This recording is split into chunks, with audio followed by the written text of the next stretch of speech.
I'm Celine Williams, and welcome to the Leading Through Crisis podcast, a conversation series exploring resiliency and leadership in challenging times. My guest today is Gen Retzlaff, a transformational coach supporting leaders on their journey towards authentic leadership. Welcome, Jen. Hi, welcome. Well, thank you. Absolutely. I'm very excited to talk to you today. I know from our pre-call that we're going to get into some really interesting things. But before we do that, per usual, I always ask the question, the name of the podcast is Leading Through Crisis. When you hear that, what comes up for you, or what does that mean to you? I had to think about that for a little while because the word crisis is such a hard word, right? Like it feels like something needs your attention right now. But at the same time, like it feels like the work I do with organizations and leadership and all that, it feels like right now we're in this crisis, but it doesn't feel like there's this urgency, right? And the crisis I'm talking about is mainly about how people are feeling unfulfilled and leaving their jobs at like a rate that has never been seen before. And to me, that's kind of a crisis, like the whole topic of talent retention and people wanting more out of their professional lives than ever before. And that to me feels like a crisis, but kind of a subtle one, not one that you're like, oh my God, let's drop everything and take care of that right now. Right. So maybe it should be treated like that. But yeah, that's not how it's lived, at least, So yeah. That for me is kind of a bit of a crisis moment. I think what pops into mind as you say that, there's two things. So the first one is, I think those crises that are less explosive or one-time things where it's like this, like if you think of a bomb exploding, like here's this huge thing that happens, and then there's all the impacts, but you can pinpoint the start and that, things happen after that, but that's a crisis. I think those are really easy to identify quite often, and we can pinpoint and go that.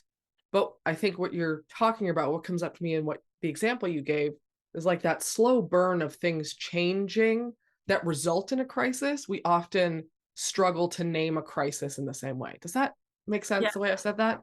Totally. Yes. That's exactly what comes to mind. Yeah. And the other thing, and it actually is more of a question, is you mentioned that, that people, I'm going to get the language wrong, but essentially the people are expecting more out of work, or they're looking for more from more fulfillment, whatever it is.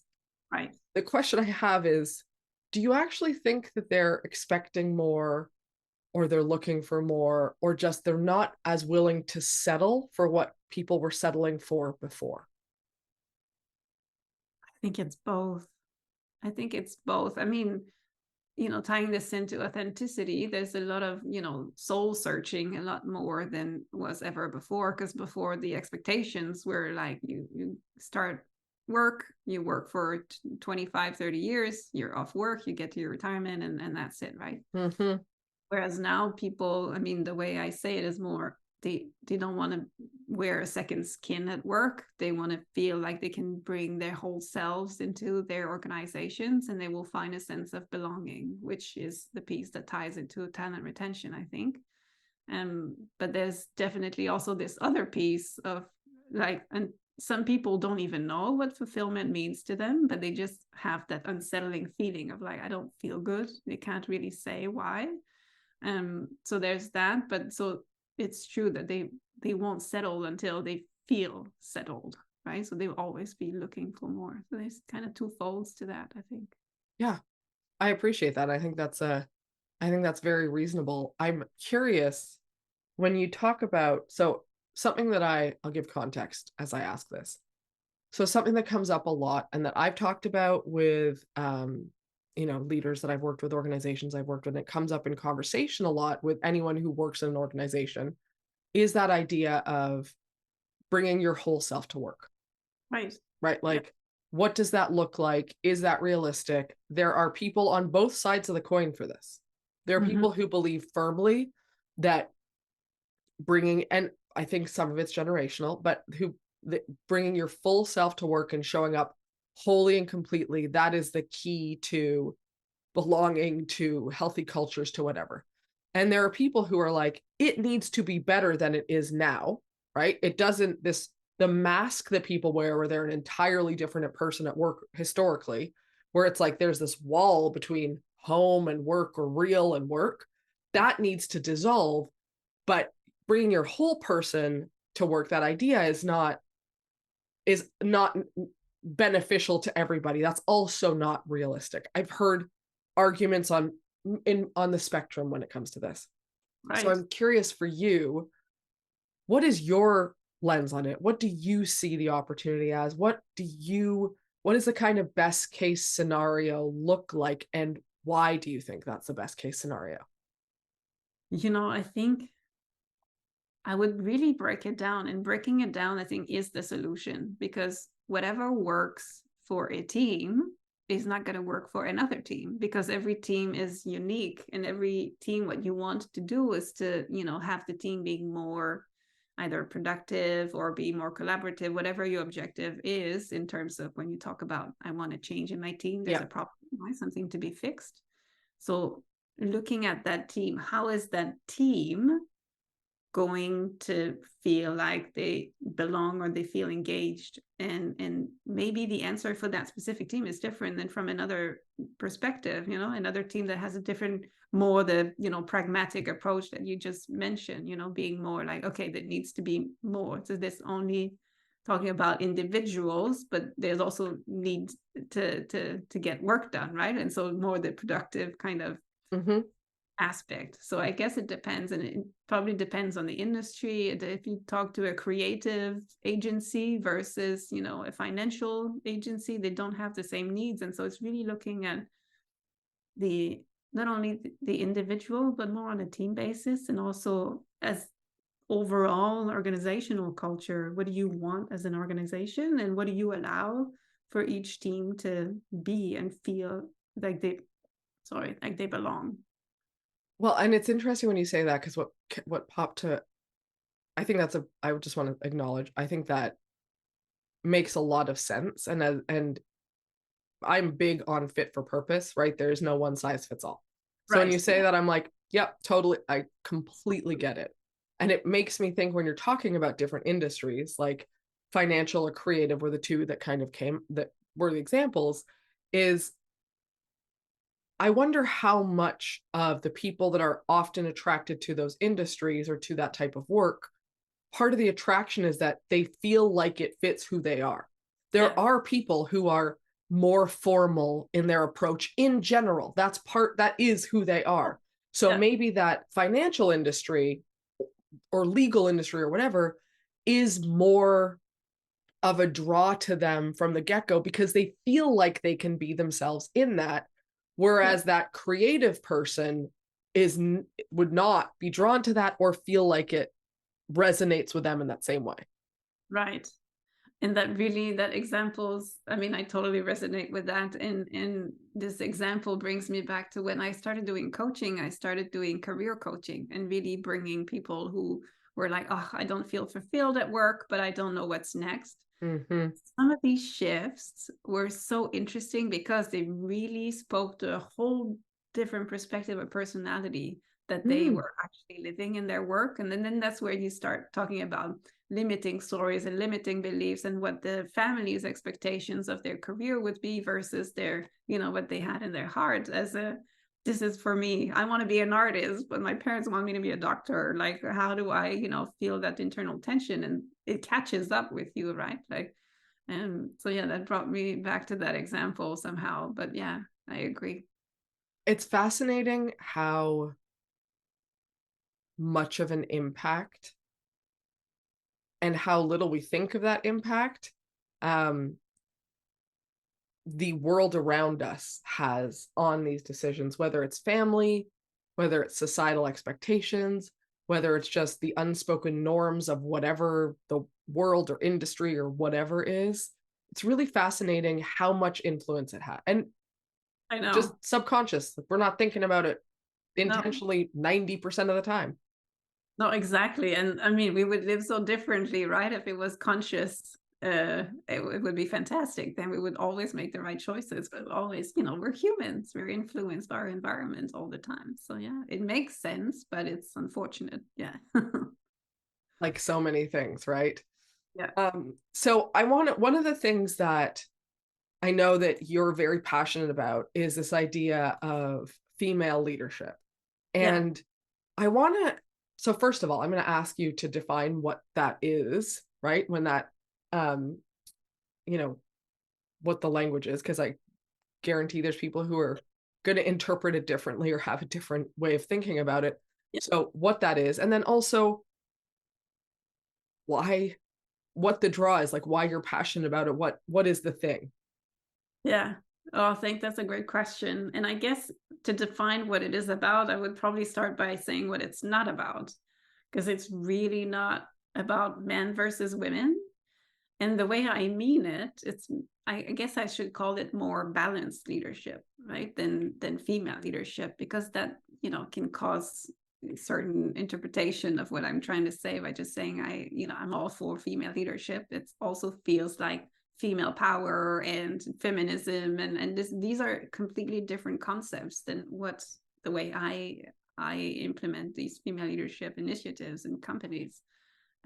So yeah, to answer that first, is it's not men versus women. It's really about having a balance of masculine leadership qualities and feminine leadership qualities, and I guess that's really how I would define it, because there are some very typical, when I say like masculine or feminine leadership qualities, it's more it comes more naturally to either men or women. It doesn't mean that, assertiveness is more of a masculine trait. Does that mean that women cannot be assertive? Absolutely not.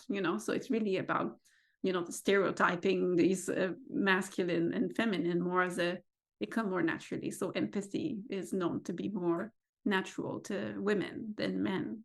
And so, not increasing, but being more aware of what is it that you don't have that could make you more of a balanced leader, and versus what you also have, and leveraging on that. And so sometimes, I don't know what your experience is, but with women, sorry, we can typically see over nurturing, over caring, over giving.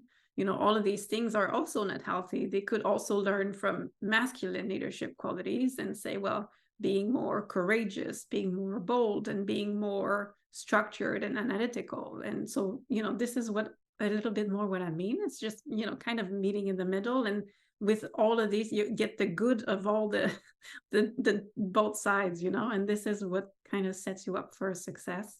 So, maybe I guess balanced is a better word than female leadership in that sense.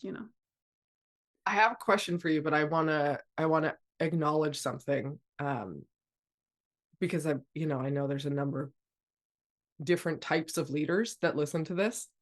And I'm going to share this perspective. You don't have to agree with it. When I think a lot of the traits that we think of as feminine leadership or masculine, period, I don't actually think they're natural. And I would say there's a lot of research that shows they're not natural to one gender or other in that way. It's socialized. Yeah. Girls are socialized to be more empathetic, to play in certain ways, to, chat and, whatever. Boys are socialized to be more physically expressive with how they play, to, the dominance thing as little boys, they eat whatever. I think so much of that is socialized, and then it just gets reinforced and reinforced and reinforced. And yeah. I say that, and I say that out loud because I think I have known some men and some women and some non-binary people who would not be what you expect in any of this. And I just always think it's important to acknowledge that so much of this depends on how we're socialized. Yes, that is so right. So thank you for bringing that up, because it's true. When I use the word natural, there is a part of that, right? Like mothers, like from the prehistorical and even like in the animal world, like they're made to be more nurturing, right? Like this motherhood and all of that. We discussed that previously. We did. Yep. But yeah, so I guess there are some portion of it, but it's true. I don't know if you had the chance to read the Lean In book from Sandy Sand. What's her name? Anyway, Sheryl Sandberg. Yes, thank you. That it really explains like all of this piece that has been socialized, and I guess it's part of the way we grow up makes us behave in certain ways. We just said it, right? Like everything you are is based on how the environment around you, and so that again makes sense. Been unfortunate in some ways, but yeah. So it's now like, how do you break that pattern, right? That's the question you need to ask yourself. And do you even want to, is this something that you wish for yourself? But my point in talking about, female leadership is good for the world and for businesses. Like there is really a profitability benefit in having women in leadership roles. And so how do we bring that without either offending anyone or, bringing the confidence into women to just, you don't need to behave like a man, because that has been defined as success in the 200 last years. Now this transition, but it's like, bringing people to, do that. And also some men, they want to be part of the solution, but they're like, I don't know, I don't even understand either the problem or the solution, and how can I be part of that? They kind of like, that's not my thing. So yeah, sorry, I'm going but it's like, it's very related. And I think my experience with many organizations, teams that I've worked with is that there are more men, and I'm not saying this is the truth, my experiences, there are more men who do want to be part of the solution than those who don't. And I am well aware there are people out there, men, women, otherwise, however folks identify, who think that if someone else has access or is a leader or gets promoted or whatever the case may be, that means there's less for them. That's not what there are people who are going to feel that way and think that way regardless. I'm not talking about those people. Right. My experience is that more of the people who are, especially in senior levels of leadership, they do want to be part of the solution. They do want to shift things. They do want more, not middle-aged white men in leadership roles generally, and they don't know what to do. And a lot of times they don't consciously recognize how many of the things that they reward as leadership behavior are those very, privileged white male behaviors that they've been rewarded for having their whole life, that women, people of color, queer people, non-binary, they have not been rewarded for the same behavior, so they don't tend to do it. Right. Yeah, that's right. Yeah, that's also my experience. And I think, that's why I mentioned at the beginning, it's really not men versus women, because it's kind of getting old, this whole saying that, men don't want women to be in power. That's not true. That's also not my experience. And there's a lot of progress, at least in the awareness. Now it's about, okay, now we know. And now what can we do? Take actions and just be part of the solution, like in an active way, rather than just be passive until the problem of gender equality solves itself, or be part of it. Yeah. If only it would just solve itself. Like it's just, look at that. Yeah. Wouldn't that be nice? So from your experience, from your expertise, what are some of the actions that people can take to solve this, to start to resolve this, to think about it differently, to have what are some of the things that you've seen work, or that you suggest, advise people when it comes to this? Well, to be fair, I have worked mainly with women to really work on their inner confidence, because I say like the world needs more women leaders, but they feel like they're shying away from it because they don't want that responsibility out of sometimes lack of confidence, lack of ability to be visible, and they're missing out on promotions, and like all of these things I've been working with women on to just focus on your, we talked about limiting stories, your limiting beliefs, like what's getting in your way. Why do you see yourself small when you're at the table, executive table, for example? Like, do you actually have a voice?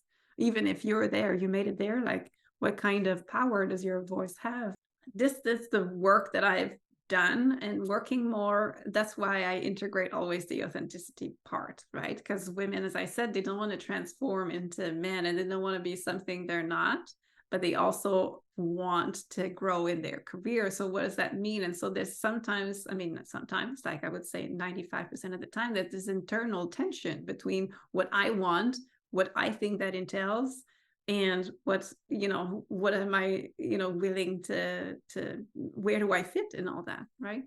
And this other part where I was thinking, it's funny you said that, because I was thinking, I was brainstorming with the team the other day about having a program, female leadership for men, just because for those men who want to be part of the solution, but they don't know what to do. So I would say, it's not a program that exists now and that I've actively worked on, but it's also integrating that authenticity piece in that way as well. And for me, it's more working around values and putting like an action plan to become better leaders, but also how to deal with diversity and how to deal with, finding a solution. And the coaching process that I'm sure that you probably work with your clients is really helping individuals to find their own solutions. So if you come up in a coaching session and say, I want to be part of the solution, I don't know what to do, well, it's like understanding that this particular client is resourceful enough to find its own solution to solving that specific problem that he has. So the kind of peeling off the onion a little bit and say, what works for you? How can you be more inclusive? What is it that you don't see? And opening up the communication channel and being transparent about your intention. Look, I want to help you. Tell me how I can help. Or opening up the dialogue. But my experience is that sometimes the status or ego, or call it whatever, can get in the way of you being vulnerable. That opens up a whole different topic about the power of vulnerability. But yeah, sorry, I'm rambling. But it's I think it does. That would be another podcast episode for another day for sure. But I think it's linked, because in the kind of traditional structures of masculine versus feminine leadership, if we're breaking it down into a binary, vulnerability is not part of the masculine way, that masculine leadership kind of framework structures that we understand, right? It's really more about confidence, assertiveness, competitiveness, outspokenness, the gregariousness. It's really more that, and not vulnerability. And so I think it is worth mentioning, because it's often not part of the structures or framework or interpersonal relationships at leadership tables. Yeah, that's right. And that needs to come from modeling, right? If you want your leaders to be open to vulnerability, or to just be part of, let's say an example, to be part of that solution, you say, I want my executive team to be more diverse, have that as your company goals, and really coming from an overarching organizational objective, and then breaking it down and making your leadership team and your senior leadership team accountable for achieving that. And so that becomes probably more enticing. Sorry, that could be another piece of solution, to make them more. Absolutely. So I'm curious, so before we wrap this up, I'm curious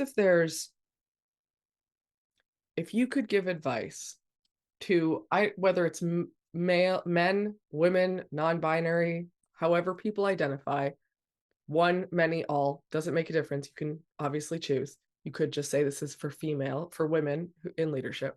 But if you could give advice based on your experience, based on the work you do, based on what you're seeing, to any people in general in leadership, whatever version, what would it be right now? Like, what do you think is the most important thing? I think it comes probably in twofold, like for women leaders or any leaders really who's struggling with the heaviness, I would say, of their responsibility of being a leader, and that costs them a lot of like inner work that they're being or not willing to do. It's like, do it, because really the world needs more of you. And so find some support to help you get rid of all this baggage that prevents showing up as yourself, because the world needs you right now to be able to have that ability to just show up as yourself.